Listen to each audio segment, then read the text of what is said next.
रात के 3:17 हुए हैं और मेरा दिमाग ज़ोर ज़ोर से चिल्ला रहा है।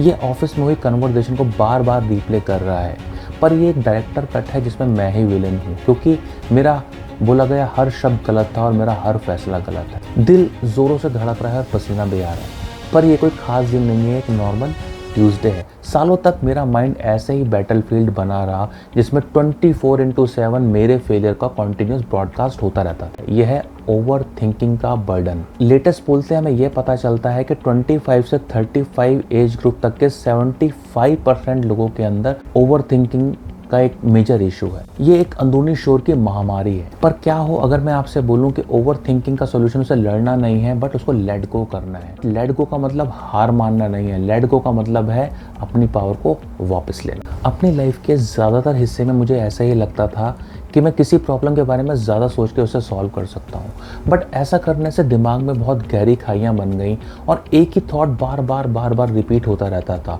मैं घंटों तक एक ही चीज़ को लेकर सोचता रहता था और उससे नेगेटिव थॉट स्पायरल बन जाता था। एक्चुअली इस प्रॉब्लम का एक नाम भी है, इसको बोलते हैं रेपिटेटिव थिंकिंग पैटर्न। इसमें आप एक थॉट को बार बार सोचते रहते हैं, कई घंटों तक सोचते रहते हैं।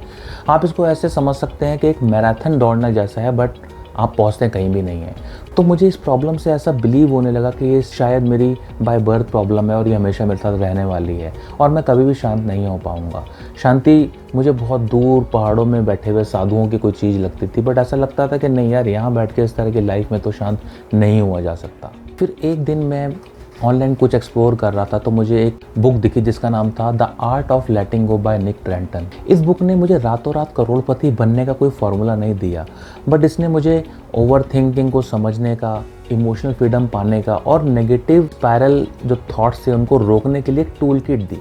ऑथर निक ट्रेंटन कोई साधु नहीं है जो पहाड़ों पर बैठ के ज्ञान बांट रहे हैं। वो एक नॉर्मल इंसान है, पर उनके पास बिहेवियरल साइकोलॉजी की डिग्री है जिसके थ्रू उन्होंने अपना एक्सपीरियंस इस बुक में शेयर किया है। ये एक एक्सपर्ट के एडवाइस से ज़्यादा मुझे ऐसा फील हुआ कि मैं किसी अपने खास दोस्त के साथ बैठ के अपने मन को हल्का कर रहा हूँ और उसके कुछ कॉन्सेप्ट बहुत ही पावरफुल हैं जो मैं आपसे आगे शेयर करूँगा।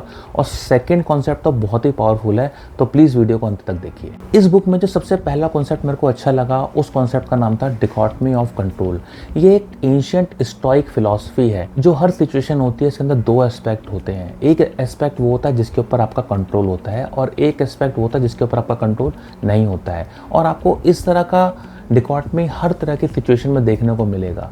तो ऑथर इसमें ये बोलते हैं कि जब भी आप कुछ सिचुएशन देख रहे हैं या कोई प्रोजेक्ट मैनेज कर रहे हैं तो उसमें आप एक पेपर पे बीच में लाइन खींचिए, इस तरफ वो आइटम्स लिखिए जिस पे आपका कंट्रोल है और इस तरफ वो आइटम लिखिए जिस पे आपका कंट्रोल नहीं है। और जिन चीज़ों पर आपका कंट्रोल है आप उन पे फोकस कीजिए, जिन चीज़ों पे आपका कंट्रोल नहीं है आप उन पे फोकस मत कीजिए या कम फोकस कीजिए।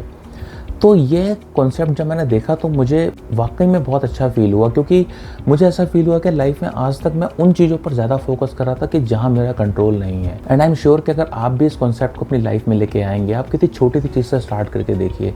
आप इन चीज़ों को कंट्रोल करने की कोशिश मत कीजिए जो आपके हाथ में नहीं है, आप उन चीज़ों पर फोकस कीजिए जो आपके हाथ में। एंड आई एम श्योर कि ऐसा करने से आई एम नॉट सेइंग कि आपकी ओवर थिंकिंग या एंग्जाइटी खत्म हो जाएगी, but I am quite sure कि वो काफ़ी हद तक कम हो जाएगी। आप उसको डील करने का पावर आपके हाथ में आएगा।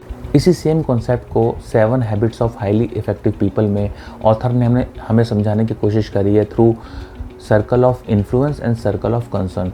आई एम श्योर कि आपने इस कॉन्सेप्ट के बारे में ज़रूर सुना होगा।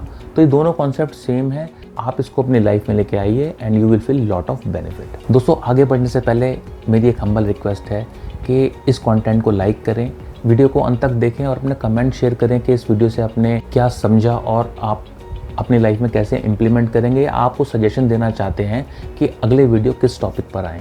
और अगर आप अभी तक आपने चैनल सब्सक्राइब नहीं किया है तो प्लीज़ चैनल सब्सक्राइब करें। हम यहाँ पर एक ऐसी कम्युनिटी बनाना चाहते हैं जहाँ पर हम इस तरह के टॉपिक को डिस्कस कर पाएँ जिससे कि एक म्यूचुअल बेनिफिट हो। तो चलिए आगे बढ़ते हैं। दूसरा कॉन्सेप्ट जो ऑथर समझाते हैं वो बहुत ही पावरफुल है, जिसके बारे में मैंने वीडियो की शुरुआत में भी बात करी थी।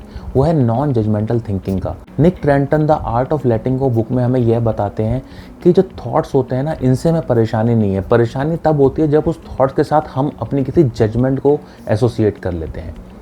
तो उन्होंने बोला कि आप थॉट्स को ऐसे देखिए जैसे क्यूरियस साइंटिस्ट किसी चीज़ को देखता है।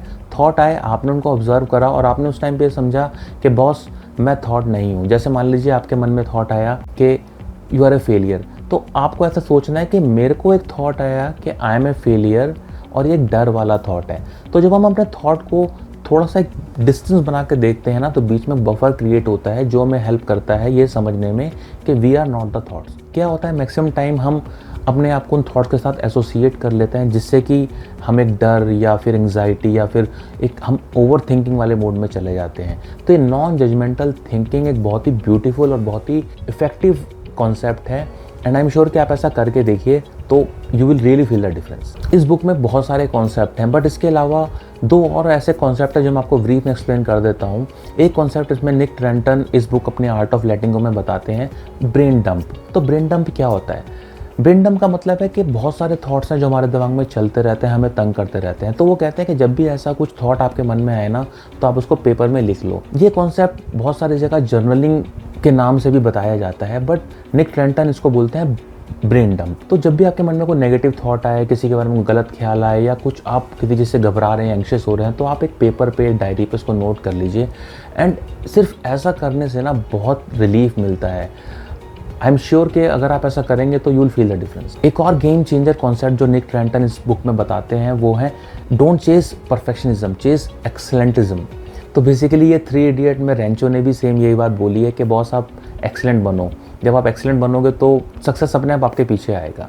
तो परफेक्शनिज्म के पीछे मत भागो, वो एक पागलपना है। कर्म कर, फल की इच्छा मत कर। बट जो आप कर्म करते हो उसको आप अपने 100% जो भी आपकी कैपेबिलिटीज़ है उसके हिसाब से करने की कोशिश करो। तो सेम यही लेसन इस बुक में निक ट्रेंटन भी देते हैं कि chase excellentism, don't run for perfectionism. तो दोस्तों लास्ट में मैं यही बोलना चाहूँगा कि इस बुक को पढ़ने के बाद ऐसा नहीं है कि आपकी सारी एंग्जाइटी खत्म हो जाएंगी या सारी चिंताएं खत्म हो जाएंगी, but I am quite sure कि इसके कुछ कॉन्सेप्ट इतने पावरफुल हैं कि वो आपको एक टूल किट की तरह हेल्प करेंगे। आपके मन में जब भी एंग्जाइटी आएगी, जब भी आप ओवर थिंकिंग के पैटर्न में जाएंगे, तो इन कॉन्सेप्ट को अपनी लाइफ में लाने के बाद आप फील करेंगे कि you are feeling way better. तो आई एनकरेज कि आप इस बुक को पढ़ें। It's a very beautiful book, Nick Trenton की the art of letting go. मैंने इस कॉन्सेप्ट पे पहले भी एक वीडियो बनाया है जिसका लिंक मैं डिस्क्रिप्शन में भी दे दूंगा, और इस कॉन्सेप्ट में मैं आगे भी अभी 3 या 4 और एपिसोड लेके आऊँगा जिससे कि हम इस आर्ट ऑफ लेटिंग गो के कॉन्सेप्ट को अच्छे तरह से कवर कर पाएँ। आई एम थैंकफुल कि आपने वीडियो यहाँ तक देखा, और I request to please comment, like and subscribe the channel. मिलते हैं अगले वीडियो में।